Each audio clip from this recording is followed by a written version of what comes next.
Hey, I'm Alex Radcliffe from Board Game Co, and these are the games leaving my collection for March of 2025. This is going to be a busy video. We have a lot going on through it, so as usual, the usual notes as far as what this collection series is.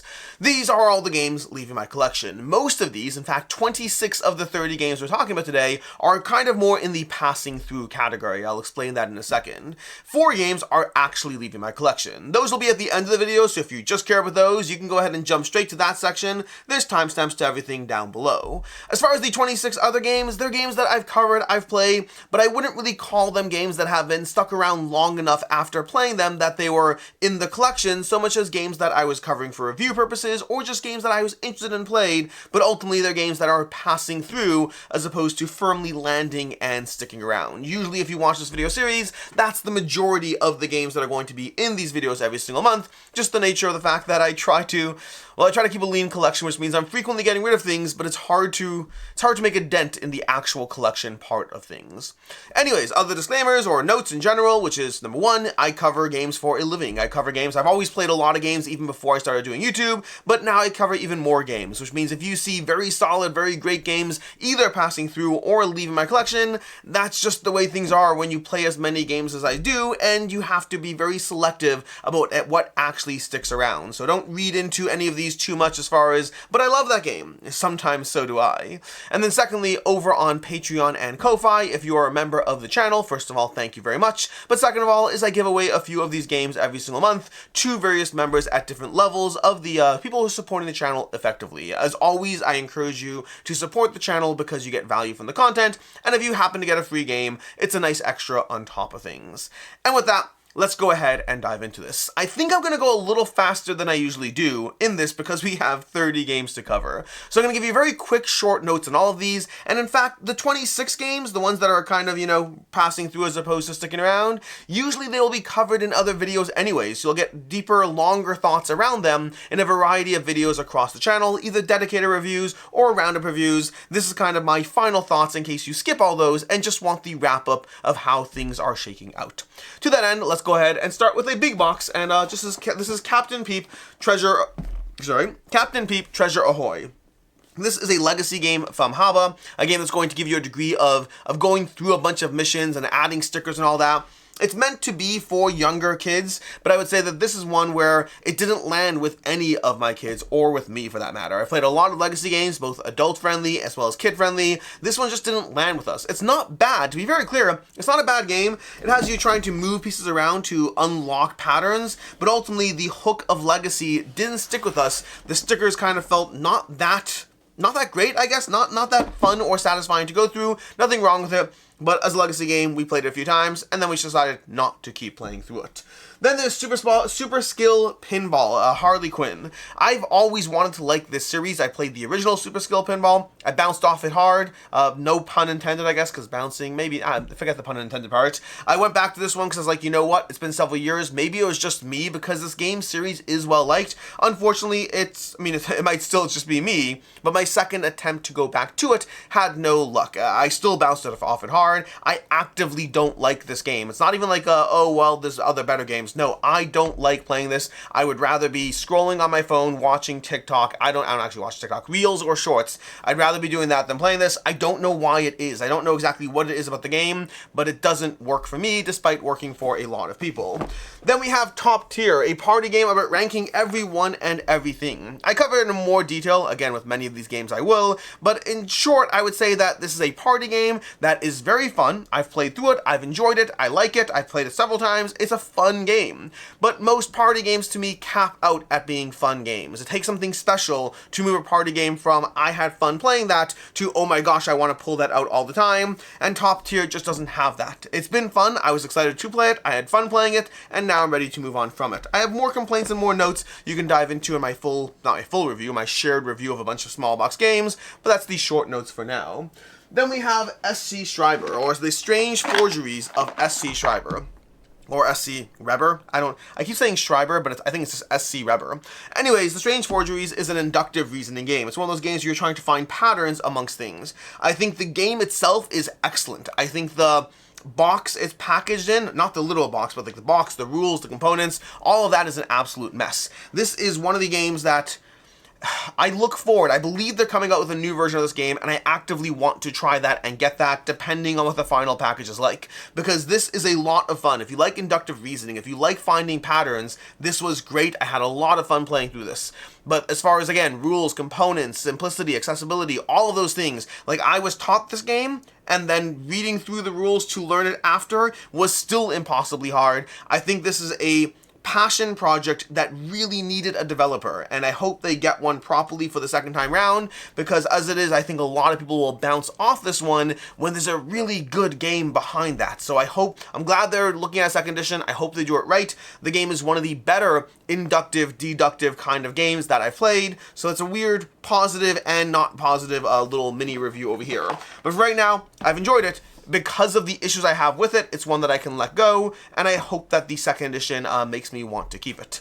Then we have Legendary What If. It's more legendary. There's some small rule changes, but not enough to make me invested in the Legendary system, which has always been a system that I like, but do not love. Nothing that they changed here changes that general opinion. From there we have Goodcritters. Goodcritters over here is actually this is a very fun game. This is a fun game that I just don't have the table, the player count for this one to justify having it around on a regular basis. Goodcritters is basically one of those games where, kind of like games like, oh my gosh, what's that Bang? Is it called, not called Bang, no. Cash and Guns, kind of like Cash and Guns. There's another game as well that's in that vein.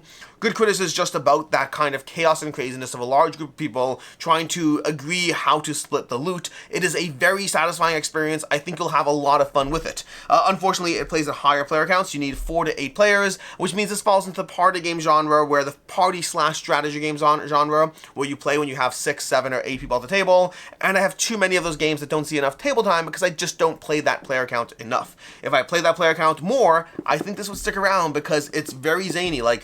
I think I prefer this to Cash and Guns and the other one. Actually, the other one I don't remember the name, but I've had a lot of fun with the other one, whatever the other one is. It's like Dead Last or something like that. I can't remember the name, but one of these kind of sharing the loot game. Either way, good recommendation, not for me, just based on player count restrictions. Then we have Oasis, Desperate Oasis. This is a fun little lane battler game. I think it's a very good lane battler game. I would say that it doesn't compel me to play it, but it's a good one when I do table it. For right now, it's just not going to take over games like Battle Line, Air, Land, and Sea, other lane, or Compile, a recent new one. Those are all games I'm going to prioritize over Desperate Oasis, but it is a fun one. Then we have Creepshow. Creepshow is the suspense building game. It's a push your luck game that is far too complicated versus the rule complexity, meaning this is not one I would ever really table, past having already tabled it, because I find that it's not light enough. Well, the push your luck is in the vein of a lighter game like, I don't even know, No Thanks or whatever it is. Very different game, not at all the same. But I'd say that the reward you get from playing is on the lighter side, the rules complexity is on the higher side, the overall game complexity is on the higher side, relative to the experience you get out of it. This is not too many bones. It's just that it's unnecessarily complicated, too many rules, focusing on theme over mechanics, ultimately not one for me, and not one that I would really recommend unless you're specifically here just for the Halloween Spooky Town theme that it gives.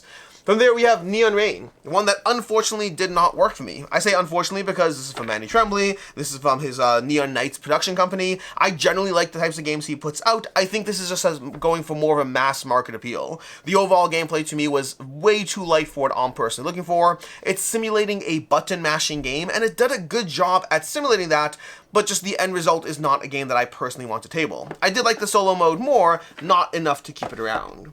From there we have Scrap Racer, a racing game from Queen Games. This is fun. I like it. I just don't play racing games all that much, but it's a fun, quick, easy to table, easy to teach, easy to play racing game. A little bit of push your luck as you roll dice, hoping not to get the same number so you can race further and further around the track. So it's got that just trying to see how much further you can go. I like it. It's fun. I don't really play games like this a lot in general. So for me, it's nothing, no criticalness here, no critical opinion. I think the target audience is more gateway or lighter, and I think it does a good job nailing that. It gives you enough things to focus on and do that I'd overall recommend this if you're looking for a lighter push your luck racing game. I just don't play racing games a lot, so it would have to wow me for me to really table this. Then from there, let's go to Cosca. Cosca is an interesting one. Take Over the Mafia. I didn't mind this one, but I didn't see that there was enough depth to the experience overall. It felt pretty straightforward as far as the dice allocation, and as far as to getting control of various gangsters. I would say there's a little bit more going on around the game, and just the overall game was fine. It was fine. It didn't really impress me. I didn't really bounce off hard. It's just one of those games that just, they exist. There's lots of games that exist. And this is one of many games that exist. Then there's Allegra. Allegra is one that I actively did not like. It's based on another game, or I shouldn't say based. It's very, very similar to another game that I don't remember the name of it. But basically you have these kind of, you're building a 3x4 grid of cards, or maybe 3x5, I can't remember fully, but either 3x4 or 3x5, and you're trying to get lines or rows of the matching cards, at which point you can discard those, and that leaves you less cards, and less cards is better. There's a shared element with other players where you have your left column is also theirs, and they can use that. I just thought that was fiddly and weird, and the overall game just felt like draw, place until you either get rid of cards or not. Can't say I was overly interested in what was happening in this game. Then we have The Key, Escape from Strongwall Prison. I like the Key series overall. This one is one that I like less than other games in the Key series, but I still like the Key series. Take that for what you want. It's a deductive game where you basically are given a tons of pieces of information and you're trying to make those all work out. Well, if you're the boss of these people and those people did see you pass, there's an interesting element in this one, by the way, where you're trying to figure out who's part of which gang, because people who are part of a gang will lie for their gang but not for the others. So if I see a boss and I'm like, oh yeah, he passed by my prison cell, then what that means is if I'm part of the same gang, it means he didn't pass by my prison cell, and if we're not part of the same gang, it means he did pass by my prison cell. And that little aspect of trying to figure out who's in the same gang to figure out whether there are elements of truth or not, that was very well done. Overall puzzle, really enjoyed. I like the Key series. Again, it's all about finding pieces of information and trying to put them together in order to figure out, well, what happened, who did what, with what, and how. That's kind of the general idea. It's basically one of those like Clue kind of theme games, but with all about trying to gather cards and piece it all together.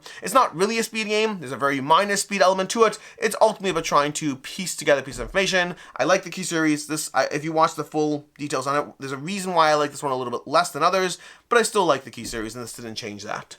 Then we have Letter Jam.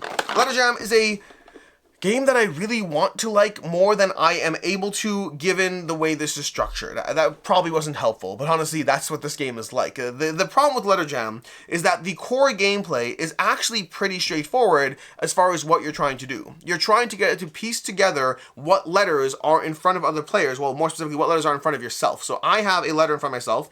I don't know what it is, but you're going to hopefully spell words using my letters such that I can figure it out. So for example, if you said W-A-L-E, sorry, W-A blank blank L-E, there's a few options. It could be waddle, it could be waffle. I don't think it could be anything else. But now I know the letter in front of me is either an F or a D. It's more complicated than that. I'm kind of simplifying and distilling it to its main element, but the main element is the part that's most compelling, and all the other bits around it are the part where the game just gets unnecessarily complicated in a way that I can't say I find as satisfying as I would like to, but that's Letter Jam. I think it doesn't work because it's more complicated. Well, I mean, it does work. It has it has an audience. It's been around in print for years. For every time I've tried to teach it to other players, I find that it feels more complicated than the game actually is, and therefore other games get tabled and played instead. Then there's Star Wars: The Clone Wars. This one is this is a Pandemic, but with Star Wars.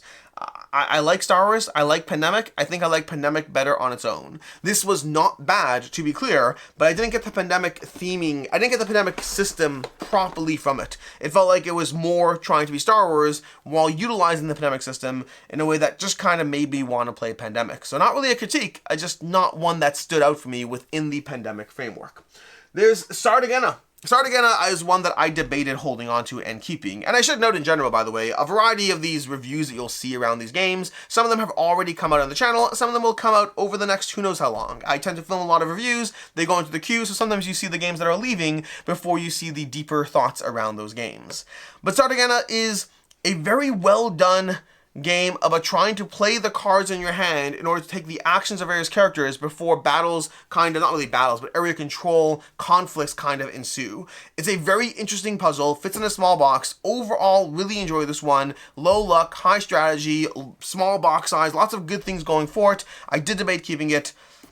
Even now, I'm not going to keep it, but it's a good one. Sardegna is a good one from Crafty Games, and I do recommend giving this a shot if you are able to. Very unique and very well done for what it's trying to do. That wasn't the best explanation of it. There's a little bit of area control, a little bit of contract fulfillment, kind of, but ultimately it's all about playing your cards and trying to set yourself up for success across the course of the game in a very tight game. It's a very tight area control game about sequencing and playing cards and outmaneuvering your opponents. Very well done.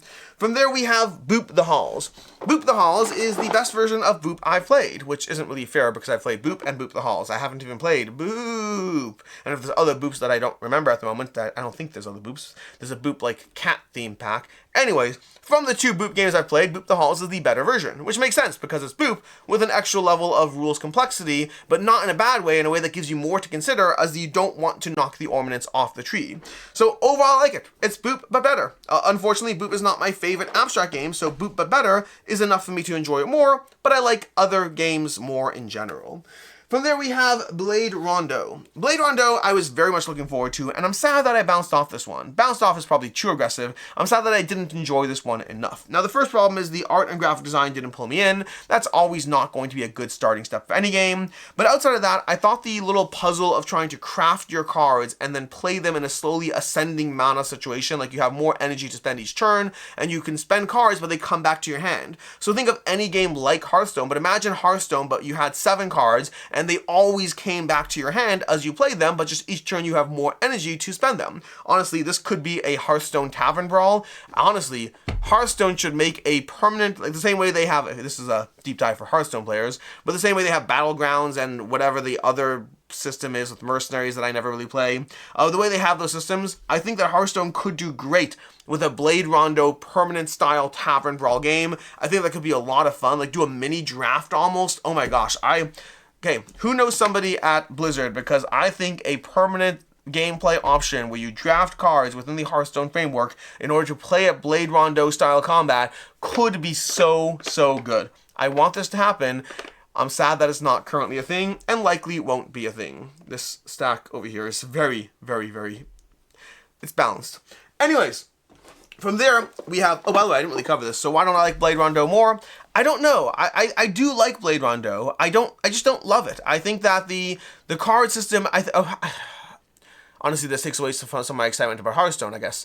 I found that a lot of the time, the opening half of the game was basically the same pattern to a large extent, and it only really got interesting in the last, last quarter even. So I think my main issue with Blade Rondo is that it wasn't interesting enough the whole way through, which might be why it wouldn't work in Hearthstone either. I don't know. Anyways, Footprints from Chili Fox. I really like the, I like the gameplay of this. Was not pulled in by the aesthetic of it, but the gameplay itself was pretty much building up a little sequence of trying to improve your own tableau to move along a pathway.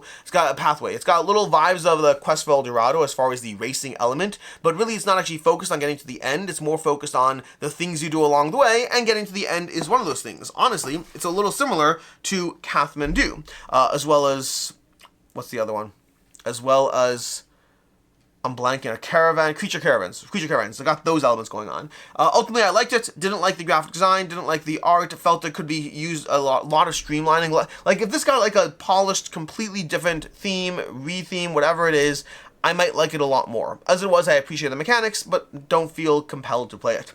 Speaking of Kathmandu, we have that one over here. This is much nicer looking, much prettier looking. I would pick Kathmandu over Footprints, although I'm not confident that it's better mechanically. I think they're probably about the same mechanically, despite this being designed by Stefan Feld. Both were pretty solid games. This is much prettier. The downside is it's on the lighter side in Stefan Feld's catalog, which means when I'm looking at all the Stefan Feld games that I do want to keep and play, Kathmandu is on that list, but it's lower down enough in a way that I know that I will always pick Bora Bora, or Casa Burgundy, or Cusco. I'll pick a lot of Stefan Feld games over this one, which makes it an easy one not to keep, despite enjoying Kathmandu. From there we have Nevermind. Nevermind is a light solo meditation themed game. It gives you a fun little puzzle, reminded me of the Oniverse series. I would say that it is a little bit on the more straightforward sense. Like if you're just looking for a calm experience, I mean honestly it's supposed to be a meditation game, so this lines up. If you're looking for just a calm, simple experience where you have to kind of puzzle against the game itself, it does a good job doing so. For me, I would probably just pick something that's more puzzly and less calm, such as a game in the Oniverse series.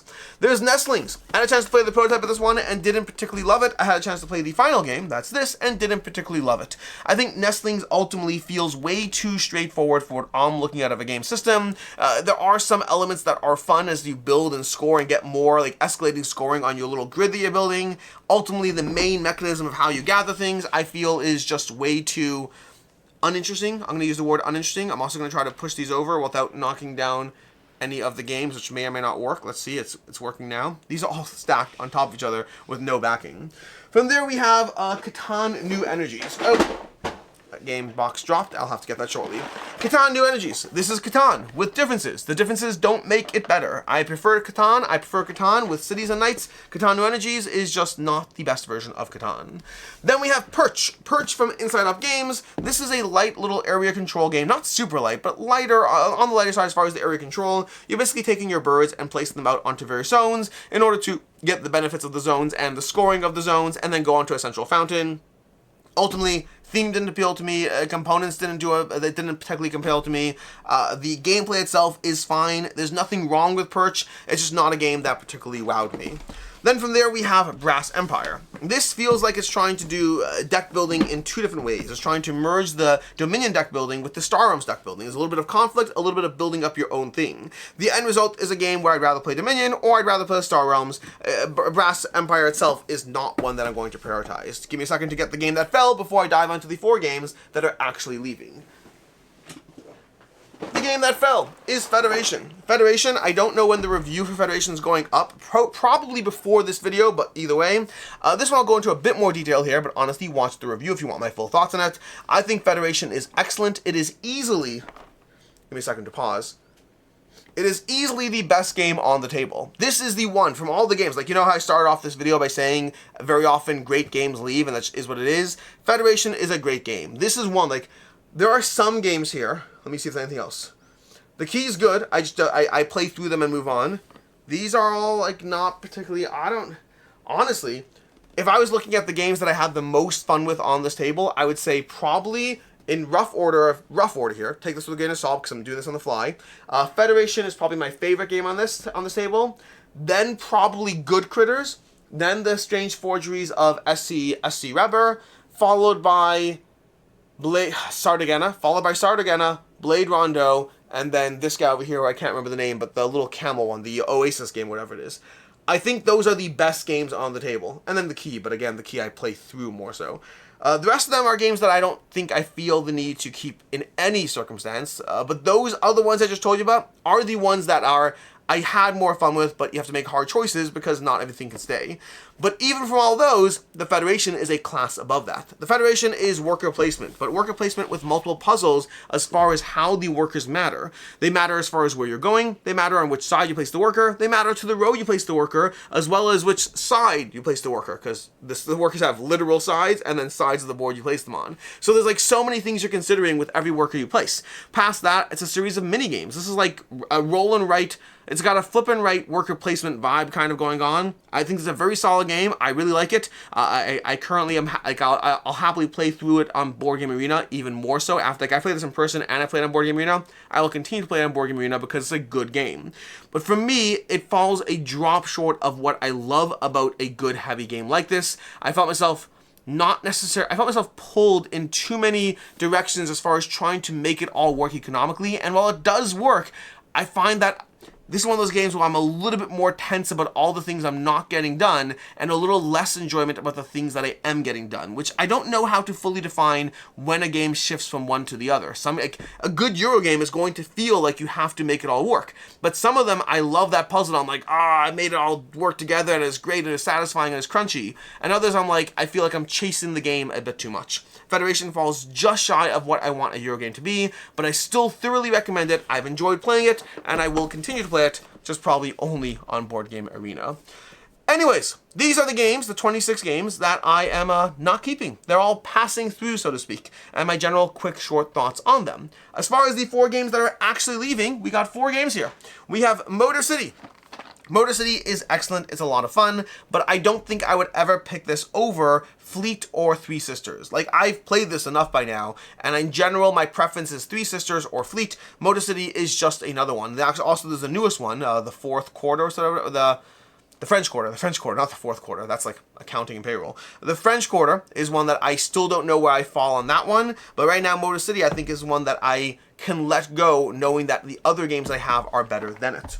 Speaking of which, we have, well, not speaking of which is going to be the last one, but next up we have Sfynx. This is a fun little solo puzzle. I prefer other solo puzzles. I like Sfynx, I've enjoyed it, you can check out my full review on it, but I've played through it a few times by now, and it's one that I like it, there's just other...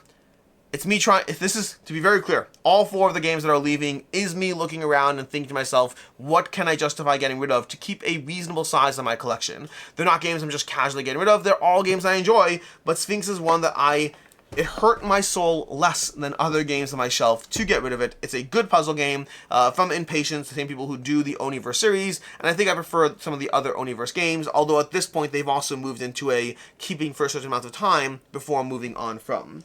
Then we have the Grand Carnival, which has lasted for years in my collection. I like this. I just like Baron Park more, and that hasn't changed. Even whenever I go back to the Grand Carnival, I always appreciate it, and I always like Baron Park more. Not that they're exactly the same, not at all, but it's a good game. It's a tile placement, you know, building a park, trying to manage where people go. You can check out I did a full Play This Not That on Grand Carnival versus Baron Park years ago, and I kept it since then. Like, for a long time, I just held on to it. But whenever I go back to it, I find myself thinking that maybe the theme I like more. I don't know. I like the game. I like the theme. I just like Baron Park more. That could be the ultimate reason why I'm getting rid of it.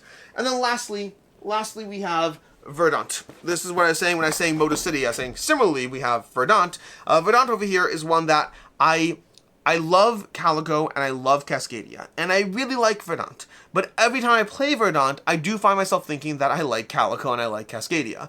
It's very good at what it's doing. This has lasted since it came out, which is 3 years ago, 3.5 years ago, so it's been here for a while. It's gotten table time, both solo and multiplayer. It has a good set of solo challenges to go through, which the whole series generally does. But like, what's the other one I got rid of? Like Fit to Print, I find that as much as I enjoy it, I enjoy others in this series more. Nocturne is the next one on the potential chopping block, because Nocturne, well, I shouldn't say chopping block too soon. I will say that I still have Nocturne, Cascadia, and Calico, and I think Nocturne might eventually leave under the same premises, but I'm not ready to get rid of it yet. I still want more time with that one, because I still enjoy it, at least for right now. And that is your 30 games leaving. 4 games leaving, 26 passing through, general quick notes on all of those, and again, reminder to go ahead, and if you are over on Patreon or Ko-Fi, some of these games will be given away. Outside of that, thanks for being here. Thanks for being here, watching these videos, and I don't know, liking, subscribing, all those usual things. As always, I'm Alex Radcliffe from Board Game Co. I hope you appreciate this video. As always, I hope you have a good one.